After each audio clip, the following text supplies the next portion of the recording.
নমস্কাৰ মই প্ৰিয়ংকাই আপোনালোক সকলোলৈকে মোৰ নতুন এটা ভিডিঅ'লৈ স্বাগতম জনাইছো। থাম্বনেইল চাই গম পাইছে চাগে কোনটো বিষয়ৰ ওপৰত ভিডিঅ' বনাবলৈ লৈছো। মই এটা ভিডিঅ' বনাইছিলো ADRE vivaত মোক কি প্ৰশ্ন সুধিছিলে। আপোনালোকে ভিডিঅ'টো চাইছে চাগে, যদি নাই চোৱা মই ডেসক্ৰিপচনতে লিংকটো দি থম, আপোনালোকে চাই আহিব। মই সেই ভিডিঅ'টোত মোক ADRE vivaত কি প্ৰশ্ন কৰিছিলে সেইখিনি কৈছিলো, কিন্তু মই উত্তৰখিনি কেনেদৰে দিছিলো সেইটো সেই ভিডিঅ'ত কোৱা নাছিলো। আৰু সেইটো টাইমত মই সেই প্ৰশ্নখিনিৰ উত্তৰ কিদৰে দিছিলো হয়তো আজি মই কোৱাৰ লগত একজেক্ট নিমিলিবও পাৰে। তথাপিও আপোনালোকক যদি এইটো সময়ত তেনেকুৱা প্ৰশ্ন সুধে আপোনালোকে কিদৰে উত্তৰ দিব, কিদৰে সেই প্ৰশ্নখিনিৰ সন্মুখীন হ'ব, সেই বিষয়ে আজি মই এই ভিডিঅ'টোত ক'ম। আৰু কেইটামান কমন কুৱেশ্যনৰ বিষয়ে ক'ম এইটো সময়ত বিশেষকৈ সুধিবলগীয়া। তো প্ৰথম প্ৰশ্নটো মোৰ আছিল যে তোমাৰ যোৰহাটখন কিয় ভাল লাগে। সেই প্ৰশ্নটোৰ উত্তৰত মই কৈছিলো যে জন্মভূমি হিচাপে যোৰহাটখন মোৰ সদায়ে প্ৰিয়। সৰুৰ পৰাই প্ৰতিটো সুখ দুখৰ মুহূৰ্ত মই যোৰহাটতে পাৰ কৰি আহিছো। মোৰ স্কুলীয়া শিক্ষাৰ পৰা কলেজীয়া শিক্ষালৈকে মই যোৰহাটতে গ্ৰহণ কৰিছো, সেইকাৰণে মোৰ যোৰহাটখন প্ৰিয়। মই ইমানখিনিয়ে উত্তৰ দিছিলো, বহুত বেছি দীঘলীয়াকেও উত্তৰ দিয়া নাছিলো।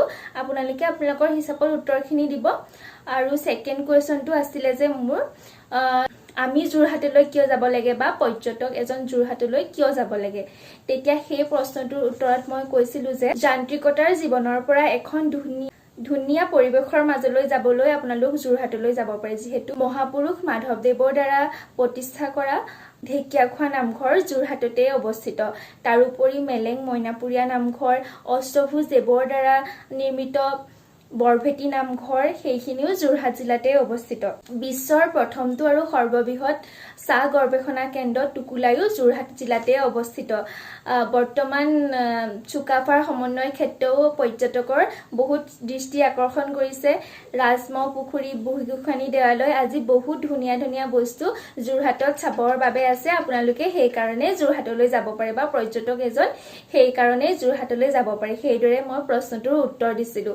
তাৰ পিছৰ প্ৰশ্নটো আছিলে যে ঐতিহাসিক সমল হিচাপে বা ঐতিহাসিক ক্ষেত্ৰ হিচাপে যোৰহাটত কি বস্তু আছে। তেতিয়া সেই প্ৰশ্নটোৰ উত্তৰটো সেই একেখিনিয়ে হয়, তথাপিও মই অলপমান বেলেগ ধৰণে উত্তৰখিনি দিছিলো। ঐতিহাসিক ক্ষেত্ৰ হিচাপেও যোৰহাটত বহুতখিনি বস্তু আছে। আহোমৰ শেষ ৰাজধানী হিচাপে যোৰহাটক জনা যায়। যোৰহাটৰ ৰজা মৈদাম আছে, ৰাজমহ পুখুৰী আছে, বুঢ়ীগোসানী দেৱালয় আছে, বৰভেটি আছে, মহাপুৰুষ মাধৱদেৱৰ দ্বাৰা প্ৰতিষ্ঠা কৰা ঢেকীয়াখোৱা নামঘৰ, এইখিনি আছে। তাৰ ভিতৰত বৰভেটি নামঘৰটো আমাৰ ঘৰৰ পৰা তেনেই ওচৰত।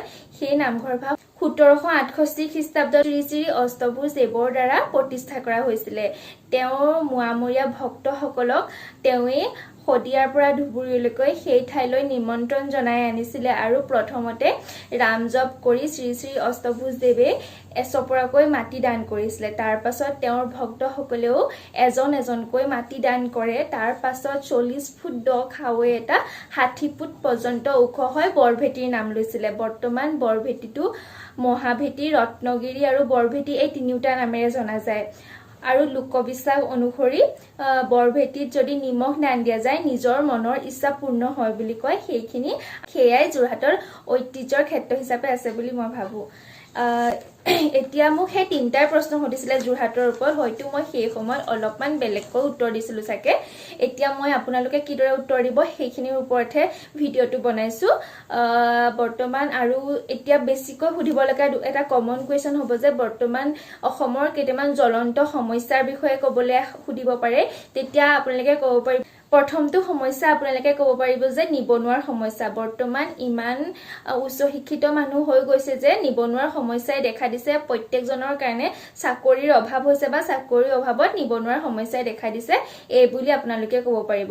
দ্বিতীয়টো সমস্যা হৈছে বানপানীৰ সমস্যা। বৰ্তমান দেখিছে গুৱাহাটী নগৰ দুদিন তিনিদিন বৰষুণ দিলেই একদম বেয়াকৈ ডুবি যায়। তাৰ কাৰণে বানপানীৰ সমস্যাটো এটা জ্বলন্ত সমস্যা ৰূপে দেখা দিছে। আৰু 3 নম্বৰটো হৈছে যে বৰ্তমান ব্যাপক ৰূপত বৃদ্ধি হোৱা গৰম যিহেতু আজিকালি 12টা মাহৰ 10টা মাহে গৰমত ডুবি থাকে ইয়াৰ মেইন প্ৰধান কাৰণটো হৈছে যে গছ-গছনি খুব কাটা হৈছে আৰু সেই গছ-গছনি যদি আমি ৰুওঁ বা গছ-গছনি কটা যদি বন্ধ কৰোঁ তেনেহলে এই সমস্যাটোৰ পৰা আমি নিজকে হাত সাৰিব পাৰিম নহলে আজিৰ পৰা 5 বছৰৰ পাছত আৰু হয়তো বেছি গৰম হ'ব সেইদৰে আপোনালোকে প্ৰশ্নখিনিৰ উত্তৰ দিব পাৰিব আৰু কাৰেণ্ট এফেয়াৰ্ছৰ ওপৰতো প্ৰশ্ন সুধিব পাৰে যিহেতু এটা পেহেলগামৰ যোনটো এটেক হয় আৰু কালি যোনটো সংঘটিত হৈছে আহমেদাবাদৰ প্লেন ক্ৰেছ সেইখিনিৰ ওপৰতো আপোনালোকে অলপ চাই যাব বেছি দীঘলীয়া নকৰো বহুতে যেহেতু মোক কমেন্ট কৰি আছিল যে মই উত্তৰখিনি কিদৰে দিছিলো তাৰ ওপৰত ভিডিঅ' বনাবলৈ সেইকাৰণে ভিডিঅ'টো বনালো আশা কৰো আপোনালোকে ভিডিঅ'টো চাই ভাল পালে